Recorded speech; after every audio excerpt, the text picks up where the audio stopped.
What do you think, Karen? Should we get going? I say we go for it. You ready? Yeah, I'm ready. All right. Good morning, everyone. My name is Liza Park. I'm an economic development advisor for RMED, Rural Manitoba Economic Development Corporation. This is one of our first webinars that we're going to be doing in a series, monthly webinar series. And I'm really excited today that we have Karen Toews from Manitoba Transportation and Infrastructure joining us today to discuss developing alongside Manitoba's highways. We are trying to bring topics that are relevant for economic development and municipal councillors to educate them. And I know that this is a lot of questions that we get asked about MTI's rules and regulations. So Karen's here to give us a little insight on that. And I am just totally turning this over to Karen to introduce herself and take it away. Okay. Perfect. Thank you so much. It's a pleasure to be here today. I understand there's a pretty diverse group of people here. We have new councillors, we have existing councillors, we have economic development officers, we have planners. So some of this information might be repetitive. Some of it might be brand new. In speaking with Liza, this might be the first of many, just so we can make sure we're providing great information to all of you as we develop Manitoba. So I'm just going to jump right on in. Just a quick agenda for today, bit of an introduction, and then we'll go on into the presentation. I am going to walk you through the website that we have. It's a very valuable resource. So I'm going to walk you through that. There'll also be the link in the slide deck so you can use it later on, and you can absolutely share it with the public. It's a great resource for them as well. And then we'll go into questions. We will try and answer all of the questions that come up. We ask that those questions kind of hang on until near the end of the presentation because it does pop up as we're going. So it does tend to be a little distracting. So if you can save your questions for the end, Liza will be monitoring those and we'll do what we can. If we don't get to all of those questions today, then we would ask that you email them to RMED and I can answer them accordingly. If there's questions that I can't answer today, I will follow up with the appropriate, it might not be a question that I can answer. I can follow up with the appropriate branch within the department and get back to you. So just to let you know too, this is my first time presenting in this forum. This is my first time presenting this particular presentation. So I will ask for feedback. It's important that we get this right so that we're giving you information that is helpful for you and is helpful for the people that you are advising. So I would ask that any feedback be sent to Liza, constructive, whether it be positive, negative, realistic, whatever it is, just provide that feedback so that we can do this better next time. We want to make sure we're using people's time in a valuable way. So we'll just do that. Just so you know too, Liza just put it in the chat, but just so you all know, this is being recorded. So it's here for perpetuity, I guess, if we ever need to go back and learn anything again. So we'll dive on in. And just for your information too, sorry, I should tell you a little bit about myself. My name is Karen Toews. I work as the manager of roadside development for highway design. I will not call it Manitoba Transportation and Infrastructure or MTI throughout. I'll probably say Karen from Highways. That's generally what I say. People understand that. So that's, if I say highways, I mean MTI. So we'll dive on in and go from there. So the first one, I'm going to go through this slide fairly quickly. It's just kind of explaining the planning hierarchy in Manitoba, as well as MTI's role within that hierarchy. So at the very top, we've got the provincial planning regulations, and that includes provincial land use policies to guide development. So the provincial planning regulation is the primary planning tool for guiding jurisdictions in preparing local development plans. It contains provincial land use policies, which Roberta Coleman, who works in our office, was pretty important in writing those. So she knows them inside and out. She's providing a lot of comments to people as they're writing these development plans. So she's very knowledgeable, a great resource. If anyone needs that resource, she's amazing.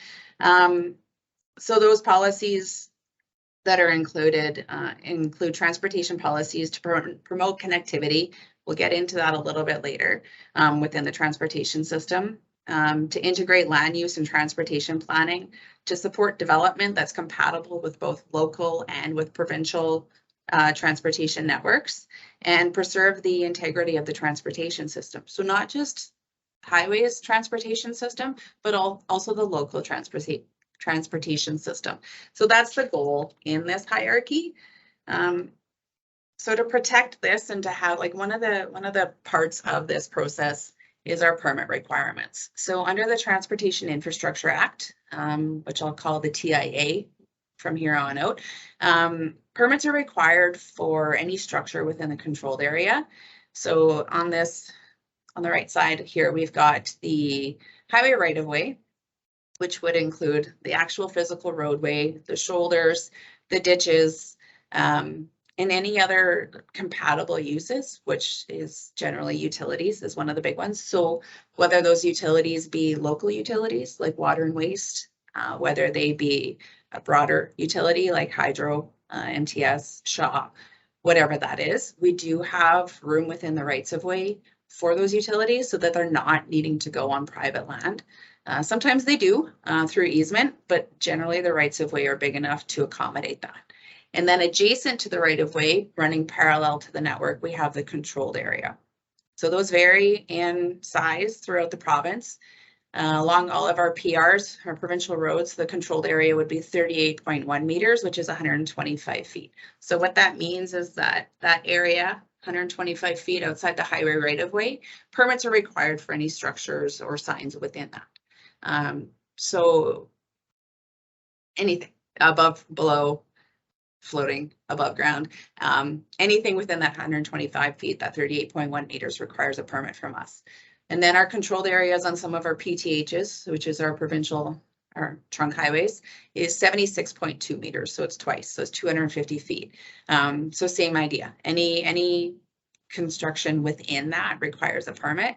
And then we also have controlled circles at major intersections. And what that does is allows us to protect for intersection improvements, whether it be a smaller intersection improvement or a large scale grade separated interchange. So those control circles allow us to protect the property so that the future improvements cost tax dollars, less tax dollars. There's also requirements for permits for any sort of access onto the provincial highway network, and that includes new access, modified accesses, relocated accesses, or the intensification of use of an access. In our previous act, it was called change in use of access. Now we have intensification of use. The rule of thumb that we use is if you're more than doubling the use of that access, then you need a permit for the intensification of use. So if it's a farm access and you're adding a house, you're probably, it's not a huge intensification, but say you have an agricultural access and you're putting a business on there, that would require an intensification of use permit. So just a couple little things that we kind of always have in the back of our head and stuff that we think is valuable for you guys to know is to think land use and transportation. So before approving a subdivision or rezoning, so as a local authority, consider what road design and improvements will be needed to support the development and link it to the surrounding areas. So just making sure we have those communities that can travel within their community to get to where they need to go and have appropriate uses together. So have your residential together and have your smaller commercial and then your larger commercial and then your industrial. The next one is develop a complete hierarchy of roads. And in the next slide, I'll explain that hierarchy a little bit. But a viable community requires a variety of roadways organized as an integrated system. So highways and arterials are needed for longer, higher speed trips. Local streets and collectors provide access to homes and businesses. And then recognizing that the different roads serve different purposes, but also recognizing that those roads need to connect to each other in an appropriate way. So that would take us to, this is our highway classification. It's a fairly standard classification system that is used throughout North America. So we have our expressways, which are generally multi-lane divided highways. or highways that should be divided within the next 20 to 30 years. And they carry large traffic volumes at high speed under close to free flow conditions. So the intent is to not have a lot of intersections on those roads. They connect and sometimes bypass cities and large towns. To maintain the flow and safety of through traffic, direct property access is normally eliminated. So these are instances where we want to have roads connecting to the expressway rather than direct property accesses. And we don't want to have local roads connecting to them. We want to have collectors and arterials connecting to them. So next on our list is arterials, and we have primary and secondary arterials. And again, these are generally 2-lane highways. In some cases, they can be multi-lane highways that carry large traffic volumes at high speeds. To maintain the flow and safety of the through traffic, direct access to abutting land may be restricted. It may be shared. We use joint use accesses quite a lot, or it may be eliminated. So in a situation where we have an arterial where we're trying to reduce accesses, we may install a service road or a frontage road, or ask that development include an internal road that allows us to eliminate existing access onto these arterials. Next down the list is collectors, and these are something I think from a local perspective you'll see a lot more of. So generally, collectors are 2-lane roads that collect traffic from the local roads and feed it to the arterials and then distribute it to those arterials. They provide direct service for developments, and this is where we start to look at there being a balance between land access and moving traffic. So land access starts to have a bit of a priority on these roads. And then local roads are roads that provide direct service for residences and other developments, and they serve a local function. So we want those local roads to connect to collectors, to arterials, to expressways. So another consideration is to avoid strip development. I think that there's some varying definitions of strip development, but essentially it's just land, like as land develops along the major road rather than developing with any sort of depth. So we want to promote commercial nodes. Commercial development can be adjacent to and visible from the highway network, but it should be accessed through a local road or a service road or a frontage road rather than directly onto the highway network. We want to connect local streets between subdivisions. My general rule there is if I'm living here, I shouldn't need to go on the highway to visit the person that lives behind me. I should be able to travel within my local network to get there. So we want to avoid those short trips on the highway. That's where a lot of collisions generally occur because there is some complacency. So we want those trips to happen on local roads. And then we want to identify and plan for growth areas. So incremental and uncoordinated development doesn't lead to a livable community or a healthy business climate. We want to support an economic growth by planning and investing in a local network to support development. So we do want development to happen. We just want it to happen in a meaningful way that's sustainable. We want to design subdivisions with access to local streets. So this goes back to that hierarchy. We want to avoid lot design that has driveways onto the major roads within the community or onto the highway network. We want to orient business and residential driveways to those local streets as they should be. We still want to make sure that they're in a safe location, not right at intersections. Shared use is always a good thing. I understand that we do have a lot of people in the world who do not want to share driveways, but they really do benefit the network by being able to have fewer accesses onto the highway.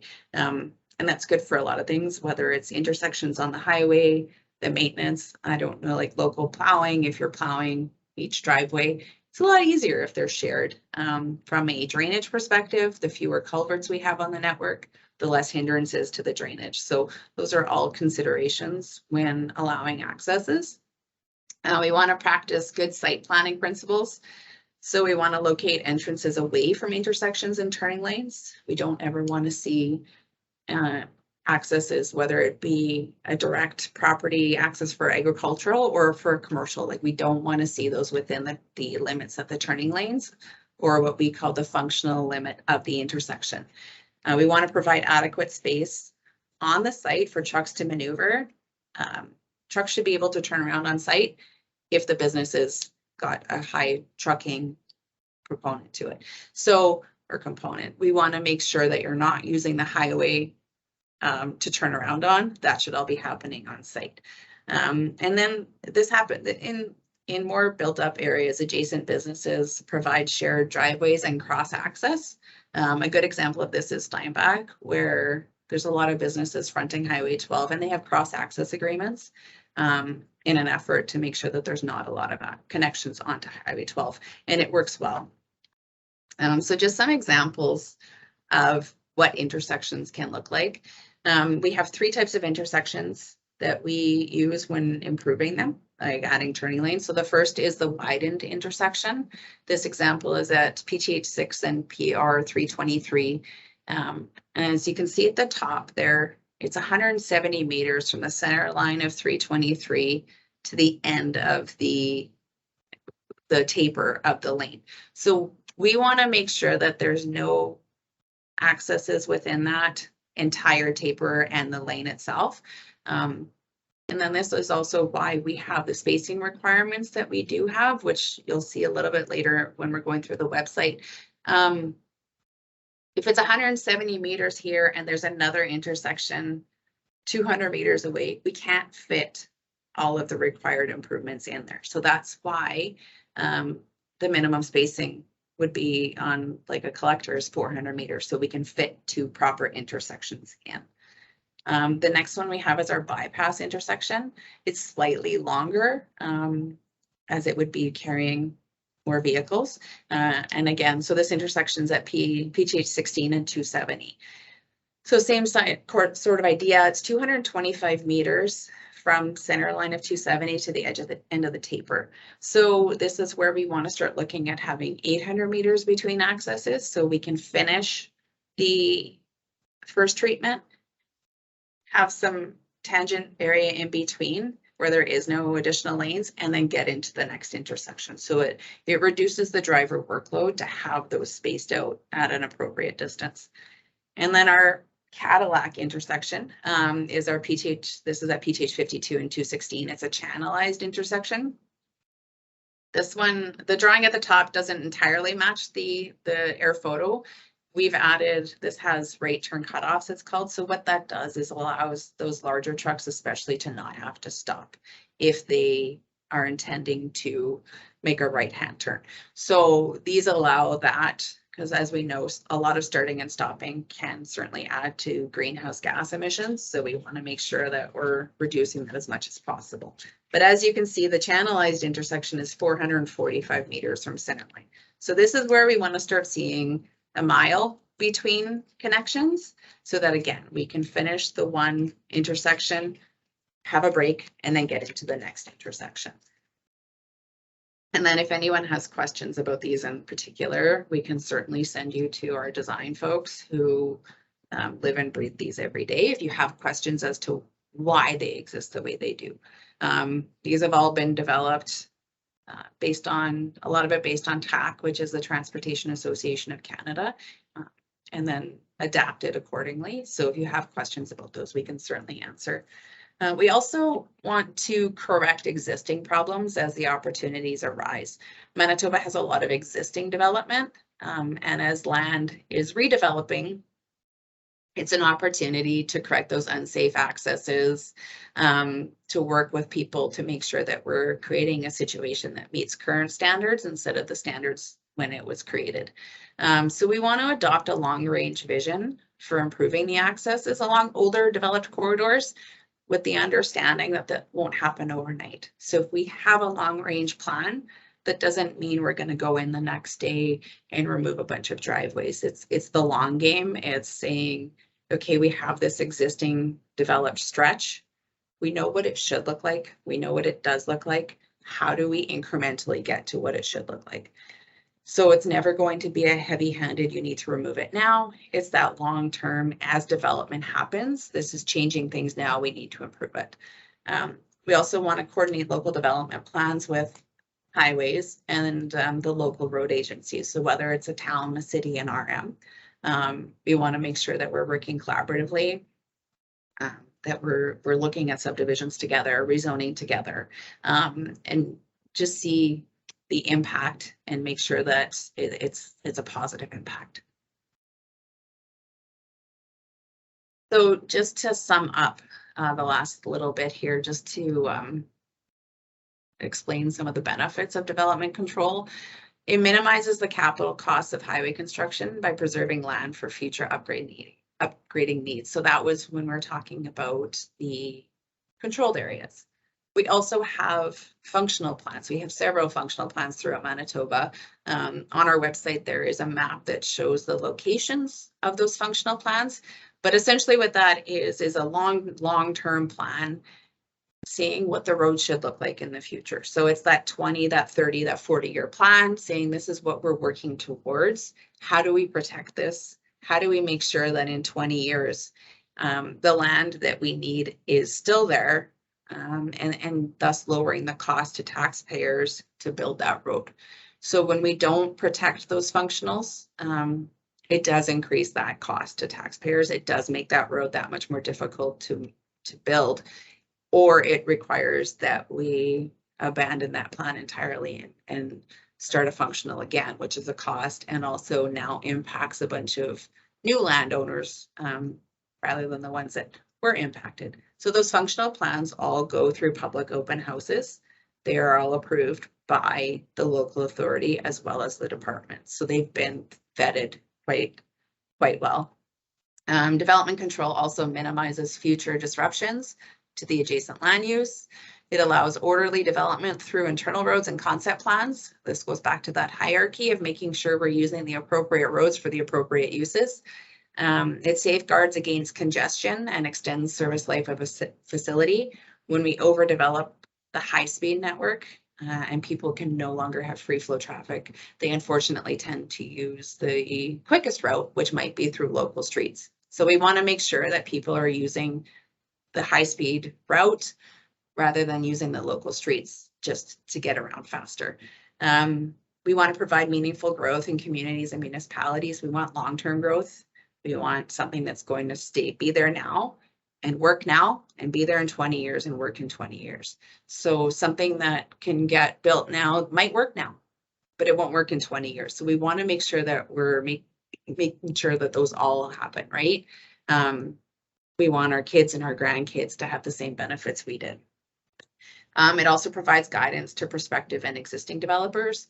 When we have a plan that shows where connections are going to be, when we have a plan that shows how the land is going to be used, that allows developers to plan accordingly, and it's very good at attracting them then. So that's the goal, is to attract those developers.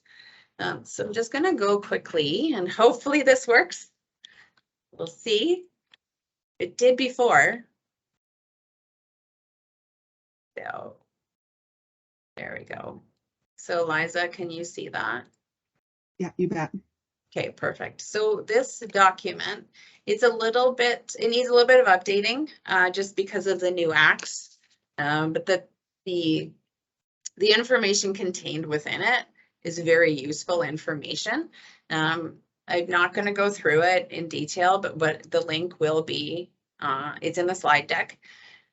So what I would say is give it a read, whether you're new at this or you're very seasoned at it. This is a really good document to read. It does give us like the transportation planning activities and initiatives. It gives us really good information on how to plan with transportation in mind, as well as so many other things. So I'd recommend giving that a read. I won't stick around on here very long, but it just has all of these, and Roberta was part of this as well. So it's got amazing information. So I'd recommend that. And then the other one is our website. I'm going to spend a little bit more time here. So 3.5 years ago, we had two acts that we followed. One was the Highways Protection Act and one was the Highways and Transportation Act. As part of red tape reduction, we eliminated those acts and created the Transportation Infrastructure Act. So that also eliminated the Highway Traffic Board, who was the approving authority for structures and access onto our PTHs as well as speed limits. So when we did that, we created this new website and we created this document that, again, we feel is a very valuable resource. What I would ask is if you're reading it and you feel it needs improvement, to let us know. This is a fluid document that needs to help people. So if it's not helping people, then we need to change it accordingly. So it basically goes through, I'm going to go through really quick. It explains the act change in here. So we called it TTMA, which is the Traffic and Transportation Modernization Act. And all that was the Bridging Act to get us from the Highways Protection, Highways Transportation over to the Transportation Infrastructure Act. So that was fun. So it gets into our road safety plan, the Road to Zero, which is essentially the goal is to have 0 fatalities on our network. We do know that there is a correlation between those more severe accidents and intersections. So the fewer intersections we have on the network, hopefully the fewer collisions, hopefully the fewer fatalities. So that's the goal, is always safety on our network, to make sure that we're not giving people that opportunity to make that error that brings them to a collision that could harm them. So it's not ever going to be a perfect network, but we do our very, very best. That's the intent of every day, is to make our network safe.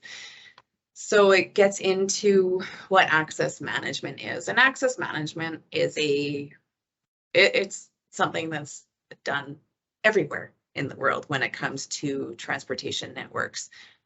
It's become a very important thing within the last 10 to 15 years in North America. There are some states that actually legislate access management, so their access spacing is legislated. We don't have that in Manitoba. We have a policy, we have guidelines, and we work within that, all with the intent of making that network safer. So this will get into explaining what access management is, the importance of it, the why behind it, and also the how. It gets into explaining what I explained before about when permits are required, what the controlled area is, what the right-of-way is, gives you more information about the classification, as well as a little bit of spacing requirements. So if we're on, it'll tell you if you're on an expressway, accesses should be this far.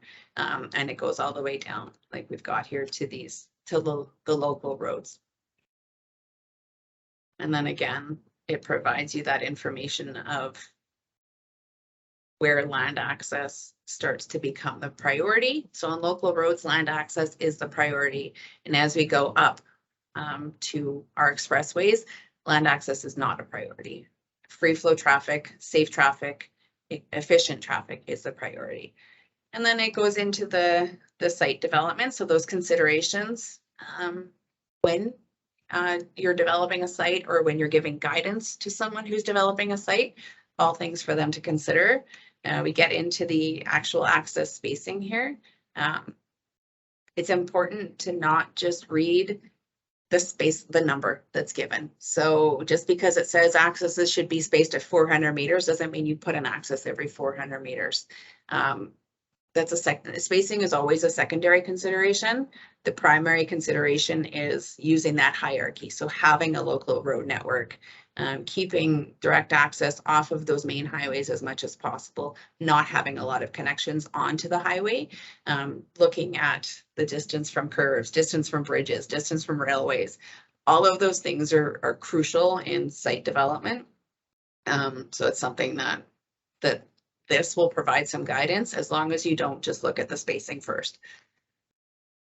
So then it just gives, and then we get into our private advertising signs. So we do have a sign standard, design standard.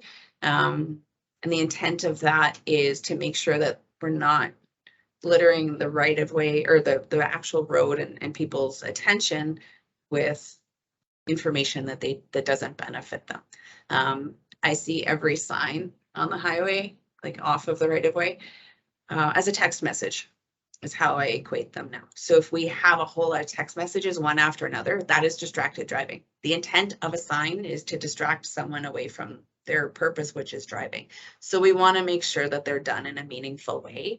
And this gives some information about what those sign standards should be, and it gets into trails and the permitting process. And then we also have the advertising sign design information here. As local authorities, you will deal with a lot of sign applications, and you also have, and most RMs, I believe, have bylaws that say that permits are required from them as well. So you're more than welcome to use this information for your own bylaws, and share it with the public as well. But it gets into what an on-premises sign is, what an off-premises sign is, and essentially the difference is an on-premises sign will be happening where the business is occurring. An off-premises sign is not. It's directing you to where that business is.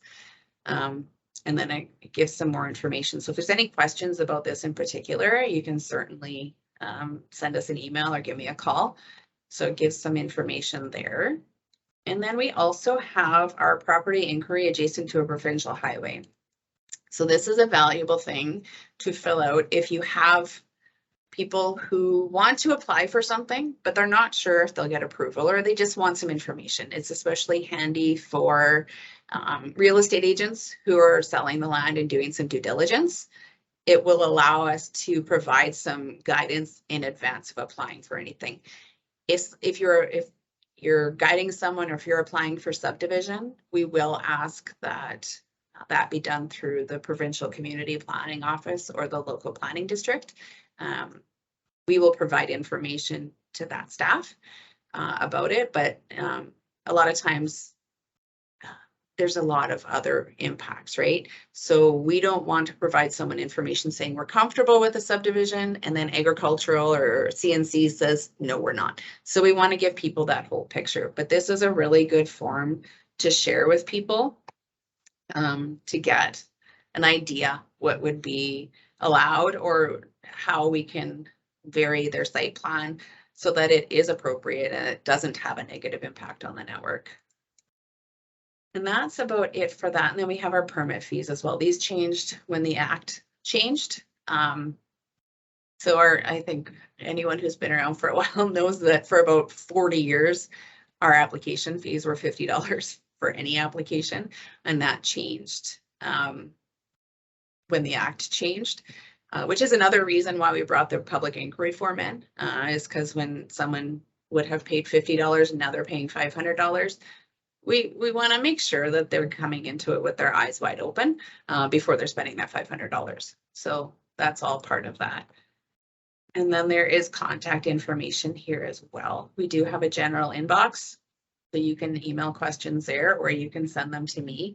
There's a general phone number here. The person that answers this has only been here for a month, so be patient with her. She's kind and she's wonderful, so she will get you your answer. It might just take a little bit. So just be patient. And then also we have our applications here. So as the act changed, we were able to change it so people could apply online. So there's the toggle here for applying online, or you can still print out applications. So if you have someone come into your office who wants to apply and send it through mail and write a check, that's absolutely fine. You can just print them one of these, whether they're applying for a sign or applying for a structure or an access, you can print them that, and they can still send it in, or they can drop it off at one of our local offices. And that is it for that. I'm just going to head on back to presentation here. So I just want to say thank you. I do appreciate your time and attention. I think this was a lot of information packed into half an hour. So if something doesn't make sense later on, we are certainly around to answer questions. My email and my phone is on the slide deck, as well as our general inbox. So if you have any questions, they can be sent there. And then I think now it's time for questions. And I would ask if you have specific questions, I will try and answer them. General questions in this case are easier, but I'm good with specific as well. Thanks, Karen. Yeah, so for anybody that has any questions, you can pop them in the chat. Oh, go. And then we'll just go, we'll take about 15 minutes here, and I don't want to keep anybody longer than the hour that we said that this webinar would go for, and we'll try to answer as many as we can. And like I said at the beginning, if we don't, any questions that are asked afterwards, we will get the answers to, and they'll be sent out to all registrants, as well as a copy of the slide deck. So we have one question. Can you see it there, Karen? Yeah. So I'll just read it. So in Southeast Manitoba, we were pleased with the recent announcement that PR 201 is being upgraded to RTAC.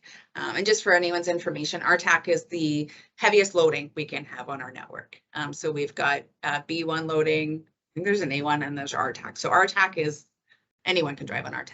And does MTI do any community consultation on design and development? Example, businesses and residential driveways that currently connect with 201 in VITA. We should be. There should be landowner consultation. Our regional staff would be doing that, and we do get involved from the access management perspective, but there should be some sort of discussions had. A lot of these projects are kind of coming on quickly, so it might not be the meaningful conversations that we're used to having, but they should still be happening. So if they're not, let me know and we can resolve that. And then next question is roughly how long for someone to get a response with the general property inquiry next to the adjacent highway? Generally 3 to 6 weeks. We've been doing closer to that 3 or less these days. We have benefited from additional staff. So they are getting more quickly done. We do ask that if it is a real estate agent or a lawyer, or if there's some sort of deadline on the time, that they let us know. So that's something that can be filled out on the form itself. And then that one would get dealt with a little bit quicker. If it's just a general one, sometimes a phone call and me sitting on Google Earth gives them what they need. So it should be within that, generally within that 3 weeks.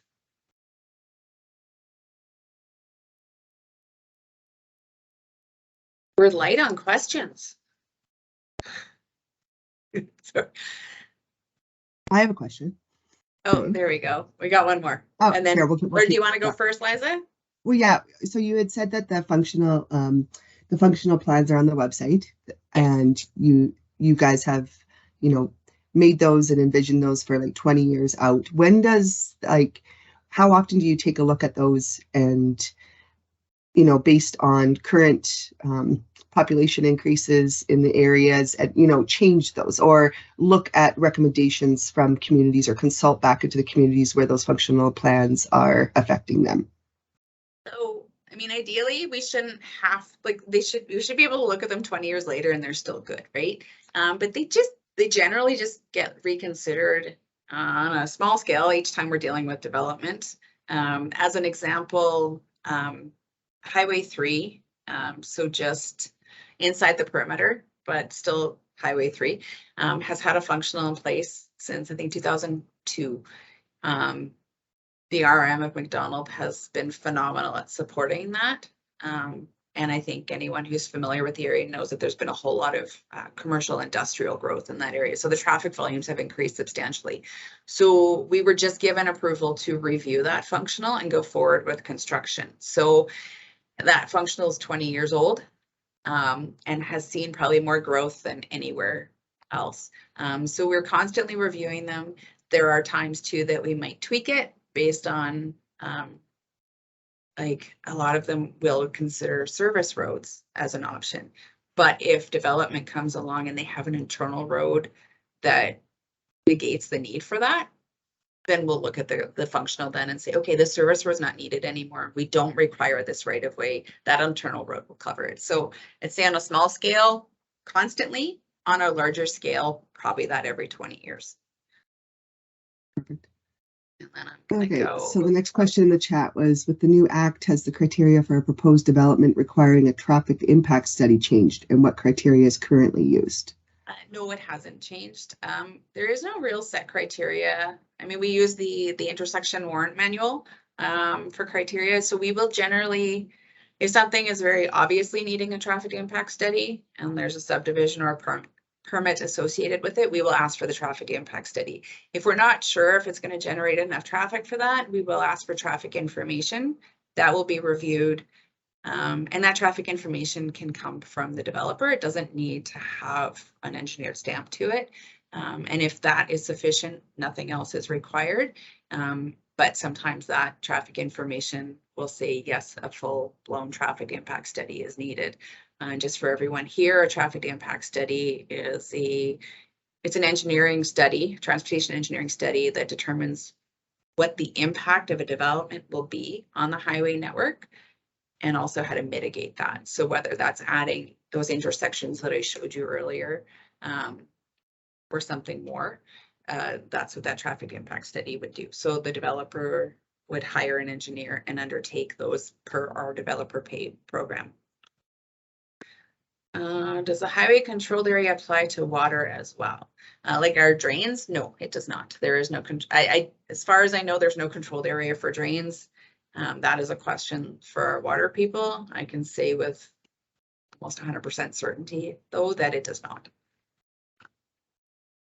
And then most communities have existing road and highways that aren't working well or ideally.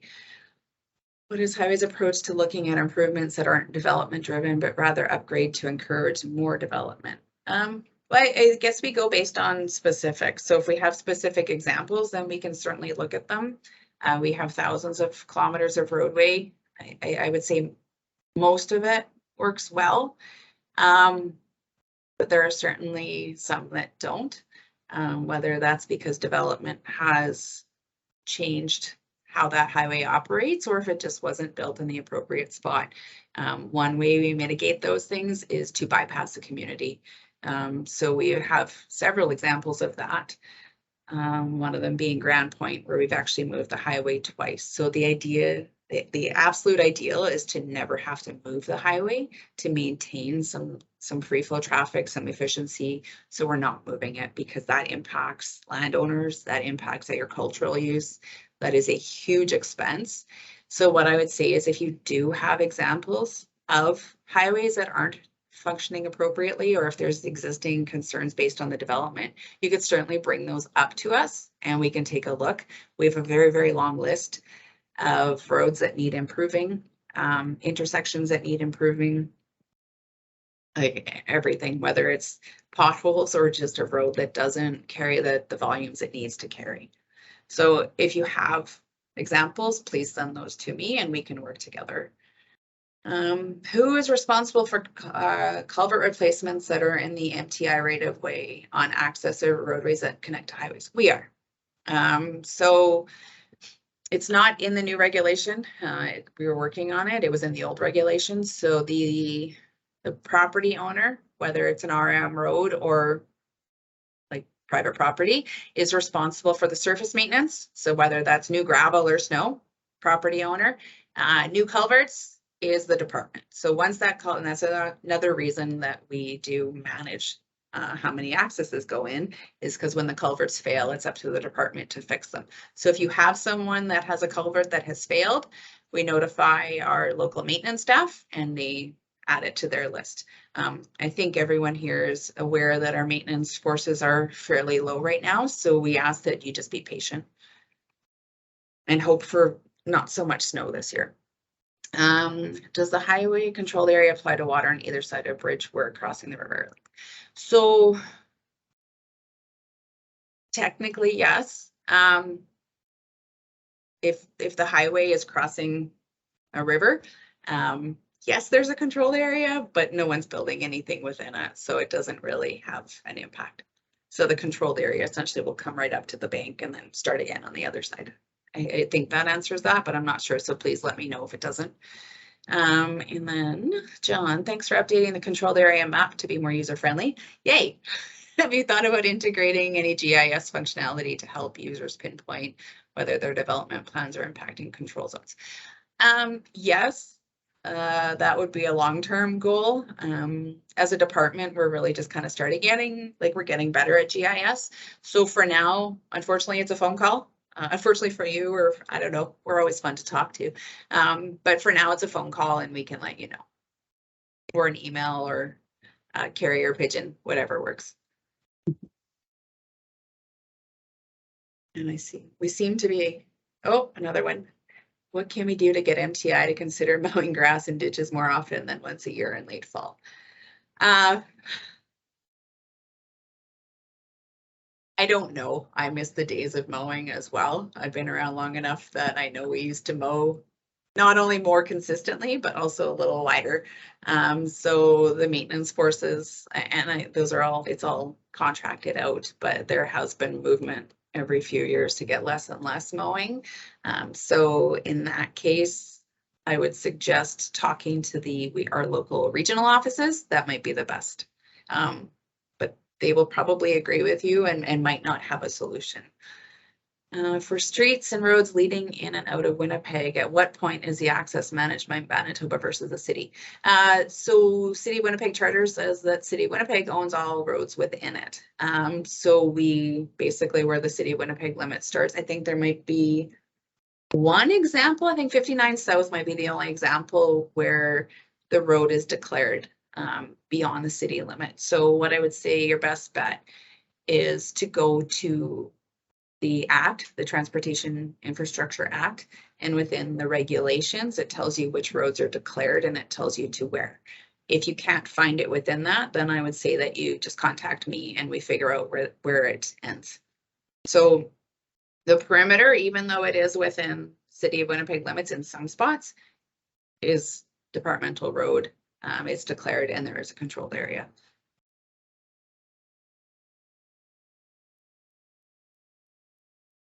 We have 8 minutes left.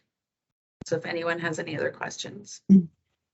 I know you touched on the inquiry form, but me and you have talked about this, like as an economic development officer, when we're, some of them might not have planning districts or development officers in their network. We're doing everything, we're doing everything.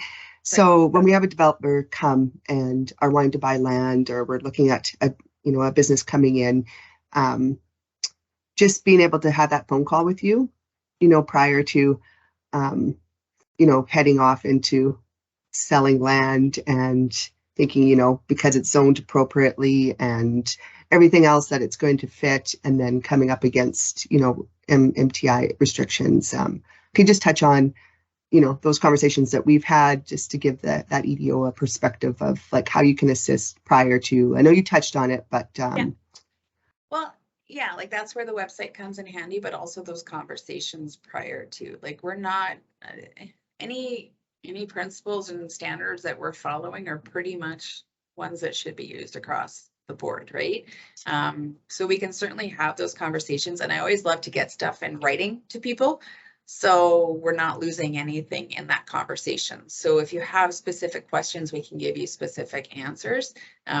What I would say is always have those conversations before you've drawn up a site plan, before you've engaged someone and paid someone to draw a site plan for you. Have those conversations with your economic development officer, who will then have those conversations with us, or have those conversations with us directly, so that you have a site plan that works for everyone before you actually spend the money to draw the site plan. So does that help, Liza? Sorry. Yes. Yeah, no, that's good. Okay. Yes, Gary, we are going to be sending out the slide deck, which will have those links that Karen provided. Okay. And we have one more question. Yeah, you can read it. Oh, sorry. What are some examples of how MTI considers the current development needs benefits versus future development needs benefits? I have a whole host of those. I mean, that's every day. So it depends on if we're talking residential or we're talking commercial or industrial. But throughout Manitoba, whether it's in a rural or a semi-urban or an urban area, we're constantly looking at that. Just as an example, the arm of Morris recently approached us and they want to look at Rosenort and look at managing the accesses and having appropriate intersections. So we are reviewing them as they approach us. Like in highway design. So as subdivisions are sent to us for review, so we get circulated on any subdivision that impacts the highway network in Manitoba. So as those subdivisions hit our desk for review, we're looking at ways that we can improve the network while also helping the development. So it's a daily thing, and and our permits as well. So if there's no subdivision, but there is a permit application to us, we will look at ways of reducing accesses or making sure that any development is oriented the right way so that it's using the internal road network instead of the highway. So it's a day-to-day. So if you have, like Emily, if you have examples you want looked at, we can certainly do that. Or if you have an example that we can, I mean, we have 4 minutes, but if you have examples, we can certainly look at them. And Ross, can you speak briefly to the relationship between highway design speeds and intersection spacing? That is generally a question for our traffic engineering branch. What I can say though is that the goal is to maintain that spacing between those intersections to maintain the highest speed that that road should carry. We know that speed signs are a passive traffic control device, which means they're telling people what the legal speed limit is, but they're not actually forcing people to travel that speed. I know that there is a lot of conversation behind like speed kills and absolutely excessive speed for this situation can certainly harm people. But 100-kilometer-an-hour roadway that should be 100 kilometers an hour isn't the problem. It's when we have those unnecessarily lowered speeds that some people are following and some people are not. So if you have a road posted at 50, but everyone's traveling 70, the people coming out onto that road are hoping everyone's going 50. So they're not judging their gap properly. So we want to make sure that we have appropriate speeds. And the whole point of developing meaningfully is to make sure that we maintain appropriate speeds and not have a bunch of starting and stopping.